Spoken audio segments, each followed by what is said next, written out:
Hello student, आप सभी का एक बार पुनः आपके अपने यूट्यूब चैनल आमंत्रण क्लासेस में स्वागत है। आज फिर से हम लोग एमसीक्यू का सेशन 2 करेंगे और इस सेशन को स्टार्ट करने से पहले आपको एक जो प्रत्येक दिन आपकी सूचना दी जाती है, जो आपके काम की सूचना है, वो आपको दे देते हैं इन्फॉर्मेशन और फिर हम लोग बहुत जल्द क्लास स्टार्ट कर लेंगे। उससे पहले यदि अभी तक आपने इस चैनल को सब्सक्राइब नहीं किया है तो चैनल को सब्सक्राइब कर लीजिए और इस वीडियो को लाइक कीजिएगा, शेयर कीजिएगा, सब्सक्राइब कीजिएगा अपने ग्रुप में, ताकि अधिक से अधिक लोग इसका बेनिफिट उठा सकें। और लास्ट तक वीडियो को देखिएगा, तभी आपको वीडियो के कंटेंट और इसकी क्वालिटी के बारे में पता चलेगा। तो ज़रूर आप इसे लास्ट तक देखने का प्रयास कीजिएगा। तो सबसे पहले ये जो आपका आप चैनल है आमंत्रण क्लासेज यूट्यूब चैनल, इस पर आपको क्या क्या सुविधाएं मिलती है। तो इस पर आपको समसामयिक घटनाक्रम का जो प्रारंभिक और मुख्य परीक्षा के दृष्टिकोण से विश्लेषणात्मक मटेरियल मिलता है। सामान्य अध्ययन से संबंधित जो प्रारंभिक और मुख्य परीक्षा का मटेरियल है वो आपको मिलता है और इतिहास और भूगोल ऑप्शनल पेपर से संबंधित मटेरियल आपको मिलता है। आप सोचते होंगे कि आप बोलते सभी दिन है, लेकिन आप भूगोल और इतिहास से संबंधित मटेरियल अभी तक दिया नहीं हूँ। तो चूंकि अभी ऑप्शनल पेपर इसलिए नहीं डाल रहा हूँ कुछ मटेरियल, क्योंकि 10 अक्टूबर को यूपीएससी का एग्ज़ाम होना है, वो समाप्त हो जाएगा, उसके बाद हम उस पर काम करना शुरू करेंगे। और इस संदर्भ में यदि आपके पास कोई भी क्वेरी है तो आपके सामने मोबाइल नंबर, व्हाट्सएप नंबर है, इस पर आप कॉल कर सकते हैं, मैसेज कर सकते हैं और जो टेलीग्राम लिंक है आप उसे ज्वाइन कर लीजिए, ताकि क्लास से संबंधित जो लिंक होता है, पीडीएफ होता है, वो आपको यहाँ से प्राप्त होता रहेगा। अब आप मेरा क्लास मेरे ऐप आमंत्रण क्लासेज ऐप पर भी देख सकते हैं। ये ऐप का लिंक है, आप लिंक से भी और अपने मोबाइल के गूगल प्ले स्टोर में जाकर आप इस ऐप को डाउनलोड भी कर सकते हैं और फिर आप इस ऐप पर मिलने वाली सुविधा का लाभ उठा सकते हैं। इस ऐप पर आपको क्या क्या सुविधा मिलेगी, इस पर आपको यूपीएससी और राज्य लोक सेवा आयोग के प्रारंभिक और मुख्य परीक्षा के लिए जो टेस्ट सीरीज होता है वो, उस टेस्ट सीरीज का एनालिसिस के साथ ही जो मुख्य परीक्षा का मॉडल आंसर होता है वो भी आपको प्राप्त होगा। और साथ ही साथ क्या है कि आपको इतिहास और भूगोल ऑप्शनल पेपर से संबंधित क्लास लेक्चर मिलेगा और सामान्य अध्ययन से संबंधित सभी विषय के क्लास लेक्चर भी मिलेंगे जो स्टेट पीसीएस और यूपीएससी में शामिल है वो। और इस संदर्भ में यदि आपके पास कोई भी क्वेरी है तो आप इस मोबाइल नंबर पर हमसे संपर्क कर सकते हैं, व्हाट्सएप पर मैसेज भी कर सकते हैं, हम आपके प्रश्नों का, आपके क्वेरी का जवाब देंगे। तो आइए आज के क्लास की शुरुआत करते हैं एमसीक्यू पार्ट 2 से। पहले पार्ट में आपने 25 क्वेश्चन किया था, आज इस पार्ट में फिर 25-26 क्वेश्चन आपको मिलेगा और उसी तरीके का प्रश्न जो है मिलेगा। तो आपने चूंकि 25 प्रश्न तक कर लिया है, तो 25 प्रश्न के बाद जो 26वां प्रश्न होगा वहां से हम लोगों की क्लास शुरुआत होगी। एवरग्रांड संकट कल का पहला लास्ट प्रश्न था, आपको याद रहा होगा, जिसका आंसर हमने आपको चीन बताया था। तो अब आज का पहला प्रश्न आपके स्क्रीन पर है और जो सबसे पहला प्रश्न है वो ये है कि हाल ही में किस कंपनी के द्वारा अपने निजी मिशन के तहत अंतरिक्ष में 4 आम लोगों को भेजकर इतिहास रचा गया है। एलन मस्क की स्पेसएक्स कंपनी, रिचर्ड ब्रेसनन की गैलेक्टिक कंपनी, जेफ बेजोस की ब्लू ओरिजिन और फॉल्कन की ड्रैगन कैप्सूल। तो किस निजी मिशन के तहत अंतरिक्ष में पहली बार 4 आम लोगों को भेजा गया है? इसका आंसर ए हो जाएगा। जो एलन मस्क की स्पेसएक्स कंपनी है, इसके द्वारा ये मिशन भेजा गया है, इसके द्वारा मिशन भेजा गया है। दूसरा प्रश्न आपके स्क्रीन पर है, हाल ही में समाचार की सुर्खियों में रहे नीमाबेन आचार्य का संबंध किस क्षेत्र से है? नीमाबेन आचार्य का पंजाब विधानसभा की पहली महिला अध्यक्ष, गुजरात विधानसभा की पहली महिला अध्यक्ष, पुडुचेरी विधानसभा की पहली महिला अध्यक्ष और गुजरात की पहली महिला राज्यपाल। तो इसमें से क्या संबंध है नीमाबेन आचार्य के बारे में? 27 नंबर प्रश्न में आपको ये बताना है। इसका आंसर बी सही है। गुजरात विधानसभा की जो पहली महिला अध्यक्षा हैं ये बनी है। अभी आपने देखा है कि एक बड़े उलटफेर में गुजरात के पूरे मंत्रिमंडल को वहां पर चेंज किया गया है। तो बी इसका जो हो जाएगा वो आंसर हो जाएगा।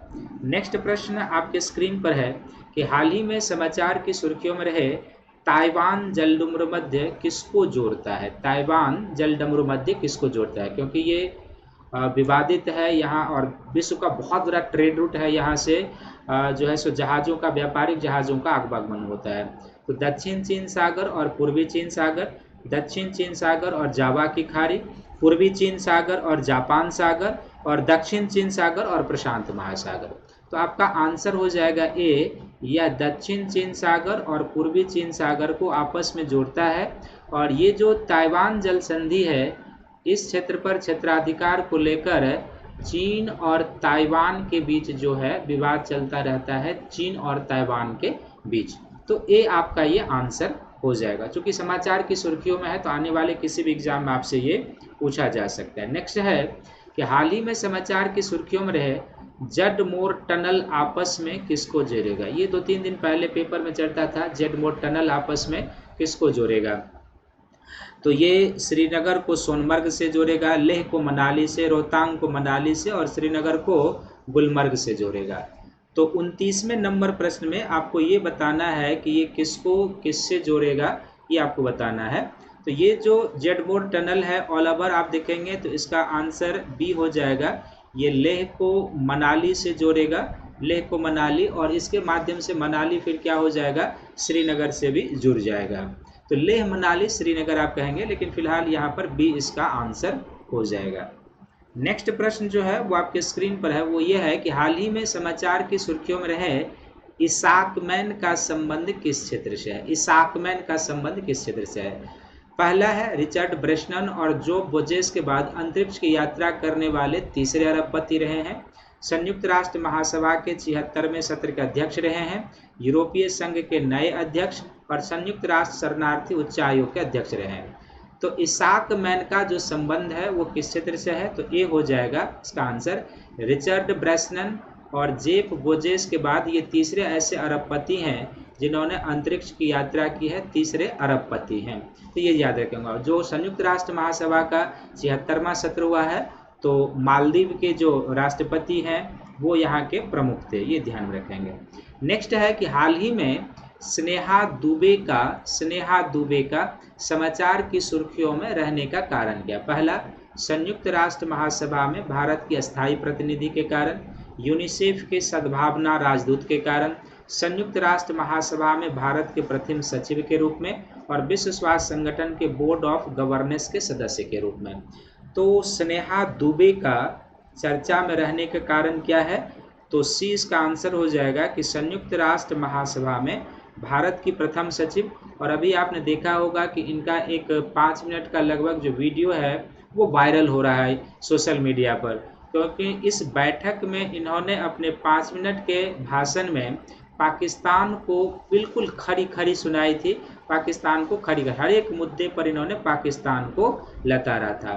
तो ये संयुक्त राष्ट्र में भारत के प्रथम सचिव हैं और जनरल यूएन की जो बैठक हुई है उसमें इन्होंने पाकिस्तान को बड़े तौर पर लताड़ा है। तो सी आपका क्या हो जाएगा, आंसर हो जाएगा। नेक्स्ट प्रश्न आपके स्क्रीन पर है, पूरी तरह से सौर ऊर्जा से संचालित होने वाला देश का पहला रेलवे स्टेशन कौन है। पूरी तरीके से सौर ऊर्जा, Mumbai central station, Chhatrapati Shivaji station, Kolkata railway station और चेन्नई सेंट्रल स्टेशन। तो कौन सा रेलवे स्टेशन जो है भारत में पूरी तरीके से क्या है कि सौर ऊर्जा से संचालित होने वाला पहला रेलवे स्टेशन हो गया है, तो वो आपका आंसर हो जाएगा D, Chennai central railway station जो है इस स्थिति में आ गया है। तो आपका आंसर क्या हो गया, डी आंसर हो गया। नेक्स्ट प्रश्न है कि भारत के किस राज्य में दुनिया के सबसे अधिक ऊंचाई पर स्थित इलेक्ट्रॉनिक चार्जिंग स्टेशन की शुरुआत की गई है या स्थापना की गई है। लद्दाख के लेह में, हिमाचल प्रदेश के काजा में, जम्मू कश्मीर के गुलमर्ग में और सिक्किम के गैंगटोक में। तो इलेक्ट्रॉनिक, आपको पता है कि भारत सरकार इलेक्ट्रॉनिक व्हीकल को बढ़ावा दे रहा है और उसमें सबसे बड़ी बाधक आ रही है इलेक्ट्रॉनिक चार्जिंग स्टेशन, क्योंकि एक गाड़ी को चार्ज होने में 3-4 घंटे का समय लगता है उसके बैटरी को।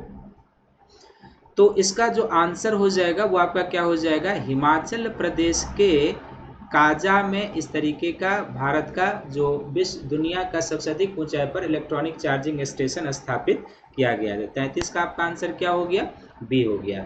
नेक्स्ट प्रश्न आपके स्क्रीन पर है कि भारत के पहले अटल कम्युनिटी इनोवेशन सेंटर का कहां पर उद्घाटन किया गया है। पहले अटल कम्युनिटी इनोवेशन सेंटर राजस्थान के जयपुर में, झारखंड के रांची में, छत्तीसगढ़ के रायपुर में और मध्य प्रदेश के भोपाल में।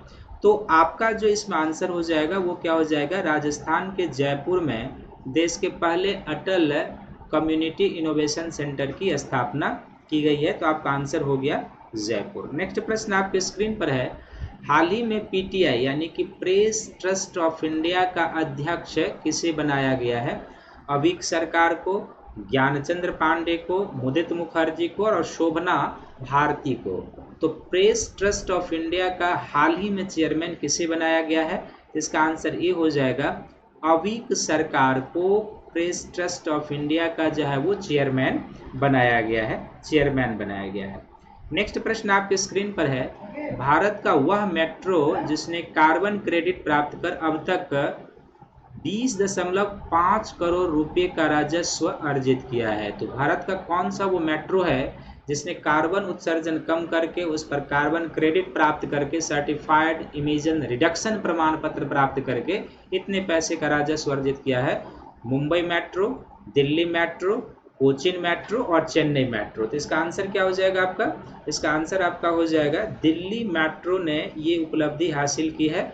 दिल्ली मेट्रो ने ये उपलब्धि हासिल की है।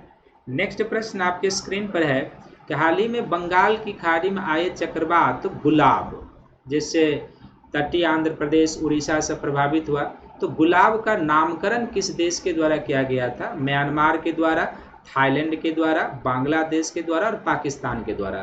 तो गुलाब का नामकरण जो है किसने किया था, या गुलाब नाम किसने रखा था? तो ये पाकिस्तान के द्वारा रखा गया नाम था। पाकिस्तान ने गुलाब नाम रखा था। हिंद महासागर के पेरीफेरी में साइक्लोन के नामकरण की एक विशेष परिपाटी है जो आपको पता होनी चाहिए कि कैसे रखे जाते हैं, लेकिन फिलहाल यहाँ पर आंसर जो आपका होगा वो गुलाब। नेक्स्ट है कि हाल ही में किस देश में महिलाओं की बहुमत वाली यूरोप की पहली संसद का निर्वाचन किया गया? ये प्रश्न कहीं न कहीं आपके एग्जाम में आएगा क्योंकि महिला सशक्तिकरण, उनके राजनीतिक सशक्तिकरण से संबंधित है। तो हाल ही में किस देश की महिलाओं ने वहाँ की यूरोप की पहली बहुमत वाली सरकार चुनी है, संसद, यानी कि उस संसद में महिलाओं का प्रतिनिधित्व पुरुषों के तुलना में अधिक है, ये कह रहा है। आइसलैंड में, फिनलैंड में, डेनमार्क में और बेल्जियम में। तो ये 38वें नंबर प्रश्न का आपका उत्तर क्या हो जाएगा? तो इसका आंसर आइसलैंड हो जाएगा। आइसलैंड में ये चुना गया है। इसी से रिलेटेड आपका अगला प्रश्न है कि इंटर पार्लियामेंट्री यूनियन की रिपोर्ट के अनुसार विश्व के किस देश के निचले सदन में महिलाओं की सर्वाधिक भागीदारी है? महिलाओं की सर्वाधिक भागीदारी वाला कौन सा देश है? रवांडा है, क्यूबा है, आइसलैंड है और निकारागुआ है।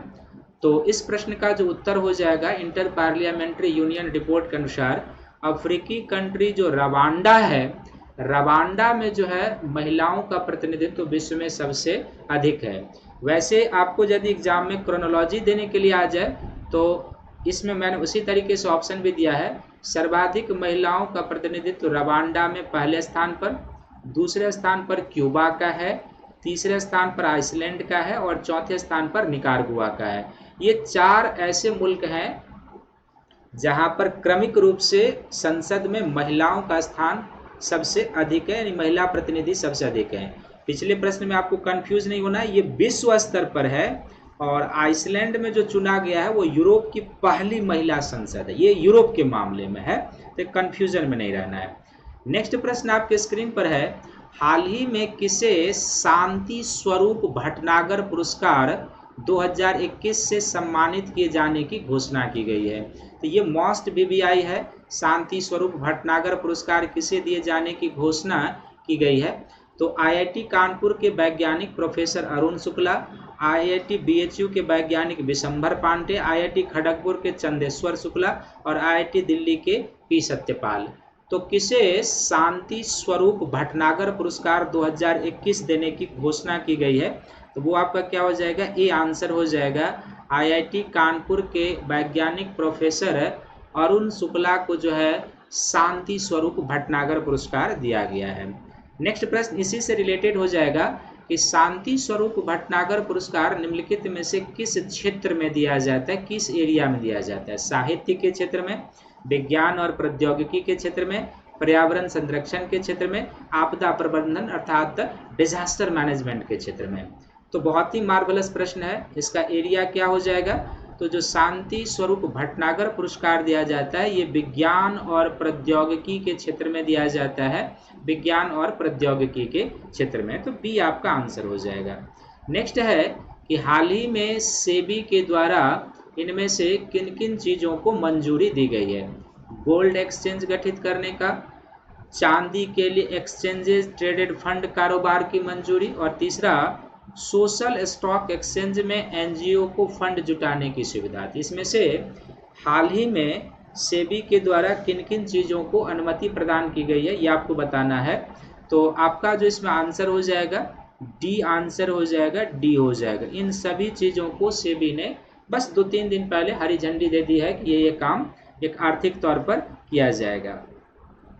नेक्स्ट है जोजिला टनल आपस में किसको जोड़ेगा? ये निर्मित हो रहा है जोजिला टनल, तो जोजिला टनल जो है आपस में किसको जोड़ेगा? 43वें नंबर प्रश्न में ये आपको बनाना है। गुलमर्ग को पहलगाम से, कुल्लू को मनाली से, धारचूला को गलवन घाटी से, श्रीनगर को लेह लद्दाख से जोड़ेगा। तो जोजिला टनल किसको जोड़ेगा? तो इसका आंसर जो जाएगा आपका डी हो जाएगा। यह श्रीनगर को लेह लद्दाख से जोड़ेगा। श्रीनगर को किससे जोड़ेगा? लेह लद्दाख से जोड़ेगा, जो निर्माणाधीन है अभी जोजिला टनल। नेक्स्ट प्रश्न आपके स्क्रीन पर है, वो ये है कि हाल ही में किस स्पेस एजेंसी के द्वारा लैंडसाइट 9 नामक उपग्रह को लॉन्च किया गया? किस स्पेस एजेंसी के द्वारा लैंडसाइट 9 नामक उपग्रह को लॉन्च किया गया है? तो लैंडसाइट 9 किसके द्वारा? यूरोपीय स्पेस एजेंसी कॉस्मस के द्वारा, रूसी अंतरिक्ष एजेंसी ग्लोनास के द्वारा, अमेरिकी अंतरिक्ष एजेंसी नासा के द्वारा, और जापानी अंतरिक्ष एजेंसी, बुधवार नहीं होगा, इसको थोड़ा सा मिस्टेक हो गया है, इसको हम लोग कहते हैं क्वासी जनित, या जो भी आप इसको मान लीजिए, विदेऊ कहते हैं इसको, वैसे विदेऊ, ठीक ना। तो किसके द्वारा ये लॉन्च किया गया है? तो इसका जो आंसर हो जाएगा ये अमेरिकी अंतरिक्ष एजेंसी नासा के द्वारा जो है, अंतरिक्ष एजेंसी नासा के द्वारा जो है लॉन्च किया गया है लैंडसाइट 9। अब नेक्स्ट प्रश्न आपके स्क्रीन पर हो जाएगा कि हाल ही में नासा के द्वारा प्रक्षेपित लैंडसाइट 9 उपग्रह का मुख्य कार्य क्या है? धरती की सतह की निगरानी करने के लिए, जलवायु परिवर्तनों का अध्ययन करने के लिए, पानी के इस्तेमाल के लिए, जंगल की आग का क्या प्रभाव होता है उसके लिए, कोरल रीफ के क्षरण के लिए, और ग्लेशियर और आइस सेल्फ रिट्रीट के लिए। तो लैंडसाइट 9 का जो एरिया होगा इनमें से कौन होगा ये आपको बताना है। एक पहला है, दूसरा में 2, 3, 5, 6 है, तीसरा में 1, 4, 5, 6 है, और डी। तो इसका आंसर क्या हो जाएगा? ऑल हो जाएगा, डी इसका हो जाएगा, डी हो जाएगा। तो नासा का ये पूछा जा सकता है कि जो लैंडसाइट उपग्रह है वो किन किन चीज़ों से संबंधित है, क्या क्या इन्फॉर्मेशन देगा और किस एजेंसी के द्वारा? तो नासा के द्वारा किया गया है, ये आपको ध्यान रखना है। नेक्स्ट है कि हाल ही में मिड डे मील का नाम बदलकर, सभी को पता होगा कि नाम बदलकर क्या कर दिया गया? प्रधानमंत्री पोषण शक्ति निर्माण योजना, प्रधानमंत्री मिड डे मील योजना, मुख्यमंत्री मिड डे मील योजना, और प्रधानमंत्री स्वास्थ्य एवं पोषण मिड डे मील योजना। तो मिड डे मील योजना का नाम बदल करके क्या कर दिया गया है ये आपको बताना है। तो इसका आंसर क्या हो जाएगा? ए हो जाएगा, प्रधानमंत्री पोषण शक्ति निर्माण योजना, इसको कर दिया गया है प्रधानमंत्री पोषण शक्ति निर्माण योजना। नेक्स्ट प्रश्न आपके स्क्रीन पर है इसी से कि मिड डे मील योजना की शुरुआत कब की गई थी? क्योंकि ये चर्चा में है तो पूछा जा सकता है कब इसकी शुरुआत की गई थी। 1994, 1995, 1996, 1993। तो मिड डे मील योजना की जो शुरुआत है वो कब की गई थी? तो 47वें नंबर प्रश्न का जो उत्तर हो जाएगा वो बी हो जाएगा, ये 1995 में किया गया था, 1995 में। नेक्स्ट है कि हाल ही में क्वाड देशों का पहला शिखर सम्मेलन कहाँ पर संपन्न हुआ है? अमेरिका के न्यूयॉर्क में, ऑस्ट्रेलिया के सिडनी में, जापान के ओसाका में, और अमेरिका के वाशिंगटन डीसी में। तो क्वाड देश, कल भी आपको मिला होगा टेस्ट में क्वाड देश पर प्रश्न, और आज है कि क्वाड देशों का पहला शिखर सम्मेलन कहाँ पर संपन्न हुआ है? तो ये हाल ही में अमेरिका के वाशिंगटन डीसी में संपन्न हुआ है, वाशिंगटन डीसी में। अभी यूनाइटेड जो नेशन है उसके जनरल जो महासभा होता है उसका अधिवेशन हुआ था, और उसी अधिवेशन के साथ जो है सो जो क्वाड देश है उन्होंने वाशिंगटन डीसी में अपनी अलग से बैठक बुलाई थी। तो डी इसका क्या हो जाएगा, आपका आंसर हो जाएगा। नेक्स्ट प्रश्न है कि हाल ही में एक निर्णय के अनुसार भारत की पहली सरकारी पॉलिसी सहकारिता मंत्रालय के द्वारा किस वर्ष लाई जाएगी। कल के टेस्ट में एक प्रश्न था आपका कि जो सहकारी सम्मेलन, सहकारी संगम है वो दिल्ली में आयोजित हुआ है, कहाँ पर, तो इंदिरा गांधी इंडोर स्टेडियम में।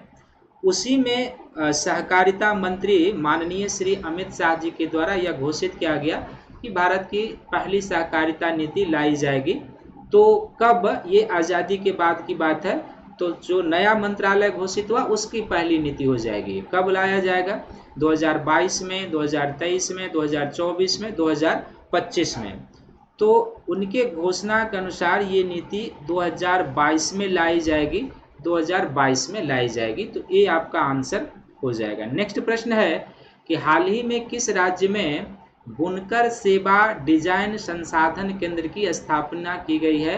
बुनकर सेवा डिजाइन संसाधन केंद्र की स्थापना हिमाचल प्रदेश में, अरुणाचल प्रदेश में, उत्तराखंड में और सिक्किम में। तो कहाँ पर बुनकर सेवा डिजाइन संसाधन केंद्र स्थापित किया गया, तो इसका आंसर क्या हो जाएगा, हिमाचल प्रदेश। हिमाचल प्रदेश में स्थापित किया गया है, हिमाचल प्रदेश में। और आज का लास्ट प्रश्न आपके स्क्रीन पर है, वो ये है कि हाल ही में किसे जापान का प्रधानमंत्री बनने में सफलता मिली है। तो अभी कुछ दिन पहले चुनाव हुआ है और चुनाव से ये क्लियर हो गया है कि ये प्रधानमंत्री बनेंगे। तो उसी समय मैंने ये प्रश्न को डिजाइन कर लिया था। Fumio Kishida, Shinzo Abe, Naomi Shikado और हरिहाको कुरेदा। तो अब जापान के जो नए प्रधानमंत्री हो जाएंगे वो कौन है, फूमियो किशिदा को वहाँ के लोगों ने नए प्रधानमंत्री के रूप में चुना है। तो ये आज का आपका प्रश्न रहा। तो मित्रों और स्टूडेंट्स, आपको ये प्रश्न कैसे लगे इस पर बारे में आप ज़रूर कमेंट कीजिएगा। कहीं पर यदि कुछ मिस्टेक हो तो आप नेट से सर्च करके ज़रूर उसके बारे में पता कर लीजिएगा, मुझे भी बताइएगा। और फिर आगे हम इसी तरीके से आपके लिए करेंट और अन्य सब्जेक्ट का MCQ भी लाते रहेंगे। तब तक इस वीडियो को आप ज़रूर देखिए, लाइक कीजिए, शेयर कीजिए, सब्सक्राइब कीजिए। चैनल को ज़रूर सब्सक्राइब कर लीजिएगा ताकि आपको क्लास लिंक जैसे ही क्लास चालू होगी आप तक पहुंच जाए। तो सभी को बहुत बहुत धन्यवाद है देखने के लिए। इसे लास्ट तक ज़रूर देखिएगा और अपना सुझाव ज़रूर लिखिएगा। बहुत बहुत धन्यवाद है। Thank you.